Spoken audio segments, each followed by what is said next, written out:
안녕하십니까. 수요일 아침 여수 MBC 뉴스투데이입니다. 지역 정치권을 중심으로 순천대학교가 전남도의 의대 공모에 참여해야 한다는 주장이 커지고 있습니다. 더불어민주당 순천, 광양, 곡성, 구례갑 소속 시도의원들이 순천대 앞에서 성명을 발표했는데요. 하지만 순천대는 공모에 참여하지 않겠다는 기존 입장에는 변함이 없다고 선을 그었습니다. 유민호 기자입니다. 더불어민주당 순천광양 곡성 구례갑 소속 시도의원이 순천대학교 앞에 모였습니다. 도의원은 전원, 시의원은 15명 중 9명이 자리했습니다. 순천대가 전라남도의 의대 추천 공모에 참여할 것을 촉구하기 위해서입니다. 민주당 김문수 의원이 의대 공모 참여를 주장한 지 8일 만입니다. 이들은 정부 방침을 볼 때 단독 신청으로 의대 설립이 어렵다며 상황에 맞는 유연한 대처를 강조했습니다. 일단 공모에 적극적으로 응해야 됩니다. 응하고 나서 그런 부분들을 적극적으로 우리 힘을 규합해서 쟁취해 내야 될 과제라 저는 그렇게 생각을 하고. 그간 일부 의원은 삭발까지 가며 공모를 해선 안 된다고 주장해온 상황. 입장을 바꾼 것을 두고선 의대 유치 자체가 사실상 실현 불가능할 수도 있다는 위기감 때문이라고 설명했습니다.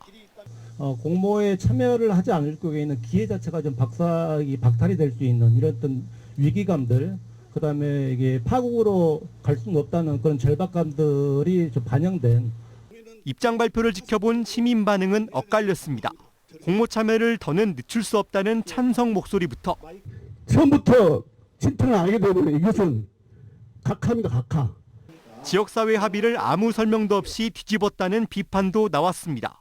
근데 갑자기 이렇게 바뀐 이유가 뭔지 나는. 시도의원들은 발표를 마치고 성명서를 순천대에 전달했습니다. 순천대는 우선 의견은 듣겠다면서도 공모에 참여하지 않겠다는 기존 입장에는 변화가 없다는 뜻을 분명히 했습니다. 이 동부권의 7개 시군까지도 계속 그 순천대학교의 그런 입장을 지지해 왔습니다. 그래서 그 입장을 지금 그렇게 바꿀 만한 큰 사정이 있는 것이 아니라서. 한편 민주당 김문수 의원은 의대 공모 참여 입장을 촉박한 상황에서 급히 발표해 지역에 혼란이 생긴 것도 사실이라며 차분히 협의를 이끌겠다고 밝혔습니다. 앞으로 차근차근 또 이해 당사자 또 과거에 오자 합의했던 분들 찾아다니면서 이해를 구하고 차분히 설명해서 여론을 다시 모아갈 생각입니다. 전남 동부권의 수건인 의대 유치 방법을 두고 학교 측과 정치권이 다른 목소리를 내고 있는 가운데 이런 상황이 의대 유치에 어떤 영향을 미칠지 앞으로의 결과에 관심이 모아지고 있습니다. MBC 뉴스 유민호입니다. 전라남도 국립의과대학 설립을 위한 2차 도민공청회가 오늘부터 사흘 동안 개최됩니다. 2차 공청회는 오늘 동부권인 고흥군을 시작으로 내일인 22일 서북권 영암군과 23일 북부권인 장성군에서 각각 열립니다. 정남 국립의대 정부추천 용역사인 AT커니 주도로 지난 7일부터 사흘간 열린 1차 공청회에서는 각 지역별로 형평성 문제가 제기되는 등 다양한 불만이 표출됐습니다.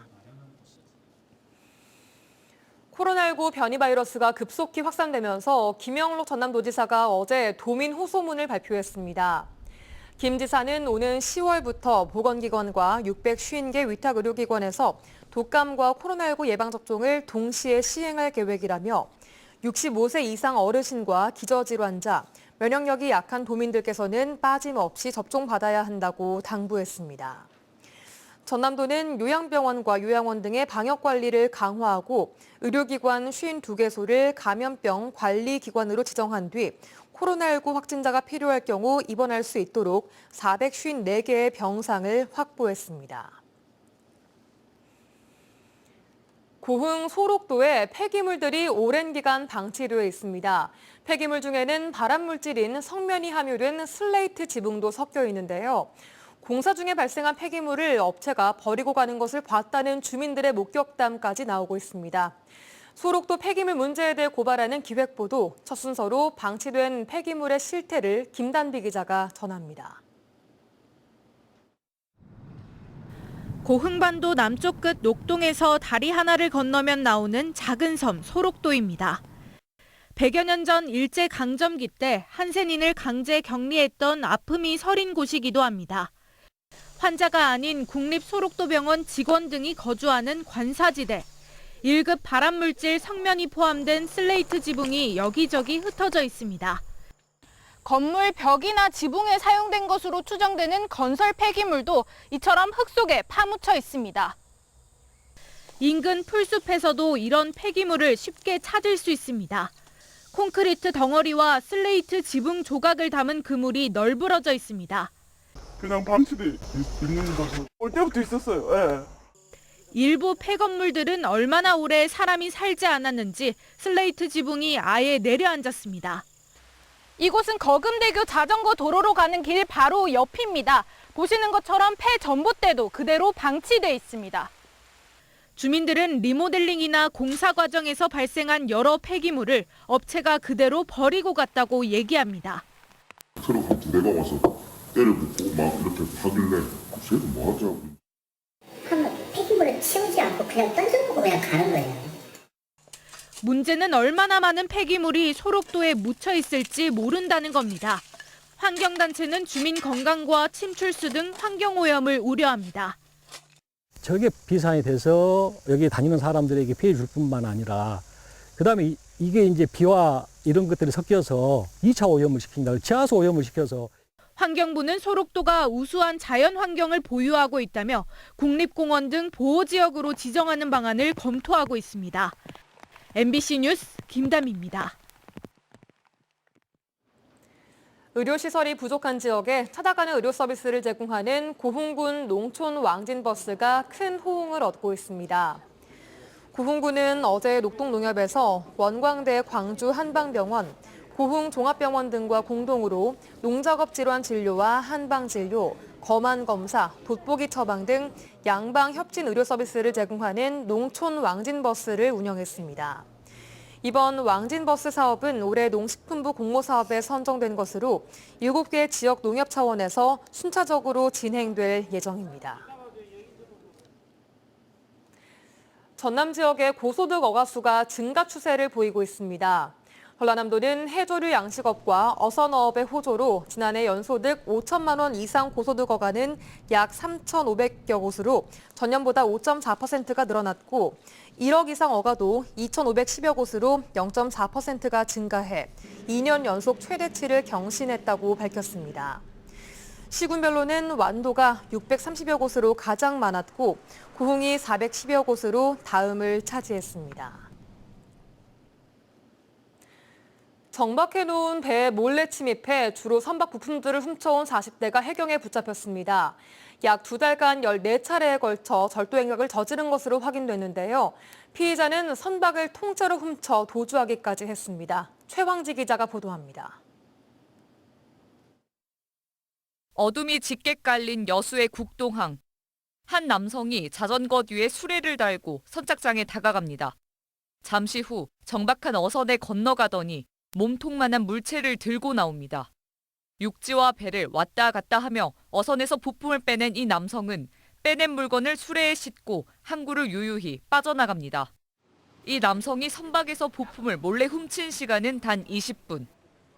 훔친 자전거에서 내린 절도 피해자는 이 배에 침입해 방향키와 배터리 2개를 가져갔습니다. 선박의 핸들격인 방향키는 한 개당 150만 원, 도난당한 배터리도 30에서 40만 원에 이릅니다. 한마디로 돈 되는 부품만 절도당한 어민들은 황당함을 토로합니다. 나가려고 이제 준비를 했는데 보니까 방향키가 없어지고 또 시동 자체가 안 걸려요. 그러니까 여기 보니까 배터리 자체도 통째 아주 다 가져가 버리고. 절도범은 지난 6월부터 한 달간 정박한 어선을 돌며 총 14차례에 걸쳐 각종 물건들을 훔쳤습니다. 방향키 배터리 같은 부품뿐만 아니라 선박 자체를 훔치거나 선박 내 휘발유까지 몰래 빼돌려 일부는 인근 고물상에 팔아 돈을 챙겼습니다. 또 절도범은 훔친 선박으로 도주하거나 전봇대에 달린 CCTV를 훼손하는 수법으로 경찰의 단속망을 피해왔습니다. 경찰은 최근 잇따르는 선박 내 절도 사건을 수사하다 CCTV 등을 통해 동일인임을 발견하고 잠복 수사 끝에 피해자를 검거했습니다. 선박을 장기 계류할 경우에는 인적이 드문 장소보다 가로등이나 CCTV가 설치된 통행이 많은 장소에 선박을 계류하는 것이 좋고, 여수해경은 해당 남성을 야간 선박 침입 절도 등의 혐의로 조사 중이며 이번 주 검찰에 송치할 예정입니다. MBC 뉴스 최왕지입니다. 순천시가 환경미화원들의 생명과 안전을 지키기 위한 지역민들의 적극적인 협조를 호소했습니다. 순천시는 최근 양산시에서 발생한 환경미화원 발판 낙상 사망 사고의 경우 쓰레기 혼합 배출 등에 따른 수거 운반 시간의 부족이 원인이 됐다며 근무 시간 내 안전한 수거 운반을 위해 시민들의 협조가 필요하다고 밝혔습니다. 특히 쓰레기 불법 투기 금지, 종량제와 재활용 쓰레기, 일반과 음식물 쓰레기의 분리 배출, 유리 등 위험물질은 신문지에 싸서 배출하기 등 시민들의 적극적인 동참을 당부했습니다. 답보 상태에 놓여 있는 광주 민간 군공항 통합 이전 관련해 광주시와 민관정이 함께 해결책을 찾기로 했습니다. 내년까지 예비 이전 후보지를 지정해야 한다는 김영록 전남도지사의 의견에는 올해가 데드라인이라고 못을 박았습니다. 송정근 기자입니다.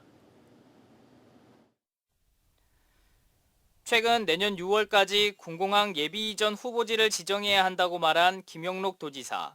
내년 상반기까지는 예비 후보지 지정 단계까지는 가야 되지 않겠느냐 이렇게 생각합니다. 그래서 예비 후보지 지정이 되고 나면은 그 다음에 이제 이전 대상지로 선정이 되고. 이에 대해 강기정 광주시장은 광주 민간 군공항의 통합 이전 시기는 올해가 데드라인이라고 다시 한번 강조했습니다. 새만금공항 공사 착공에 속도가 붙었고 대구 경북 신공항 공사도 빠르게 진행되는 등 타 지역 공항 사업이 순조롭게 추진되고 있는데 광주 전남 운명이 걸린 문제를 올해가 아닌 내년까지 정하자는 건 비현실적이라는 겁니다. 추석 전에 3자 회동을 하자는 김용록 지사의 제안에도 무안군이 나오지 않는다면 김 지사와 둘만이라도 만나자고 말했습니다. 그러면서 김상군 수가 민주당으로 복당한 만큼 관문공항을 열기 위해 함께 지혜를 모으자고 덧붙였습니다. 복당되신 걸 환영하고 이제 당이 같아진 만큼 더더욱 관문공항을 열기 위해서 함께 지혜를 맞닿아야 될 거다. 민간 군공항 통합 이전과 관련해 그동안 추진했던 전략도 수정하기로 했습니다. 민을 대표하는 경제계와 여러 시민사회단체 그리고 국민의힘 등의 정당, 공항 영향권인 서구청과 광산구청 등 민관정이 함께 움직이겠다는 겁니다. 실제로 지난 15일 강기정 시장과 양분항 광주시당 위원장, 박균택 의원, 그리고 박병규 광산구청장과 한상원 광주 상공회의소 회장은 연석회의를 열어 해법을 논의했는데 민간 군공항 유치 시 경제 효과와 무한의 이전 여론을 조성하는 방안을 모색했습니다. 광주 전남 국회의원 등 민관정이 총력 지원에 나서겠다고 약속하면서 광주 민간 군공항 통합 이전 문제는 새로운 국면을 맞이했습니다. MBC 뉴스 송정근입니다. 광양시가 전남도의 청정 전남 으뜸마을 만들기 사업 평가에 대비해 현장 점검을 실시했습니다. 광양시는 다음 달로 예정된 전남도 현장 평가를 앞두고 각 읍면동의 자체 평가로 선정된 우수 사례지 14곳 가운데 광양읍 교촌마을과 봉강면 하조마을, 중마동 영무 예다음 아파트 등 3곳을 선별해 현장 점검에 들어갔습니다. 청정 전남 으뜸마을 만들기 사업은 2021년부터 선정된 마을을 대상으로 3년 동안 관련 사업비를 지원하고 있으며 현재 도내 153개 마을에서 사업이 진행되고 있습니다. 2024 고흥군 자원봉사자 3색 온기 나눔 캠프가 마리안느 마가렛 나눔 연수원에서 열렸습니다. 지난해에 이어 두 번째로 열린 이번 학예 캠프는 환경과 음악, 안전이라는 3가지 테마의 색다른 구성과 알찬 프로그램으로 다양한 경험을 공유하는 자리가 됐습니다. 고흥군 자원봉사센터는 47개 단체 18,848명의 자원봉사자가 등록돼 자원봉사 마일리지 운영과 종합보험 가입, 역량 강화 교육 등 전국적인 온기 나눔의 중심지이자 자원봉사의 성지로 거듭나고 있습니다.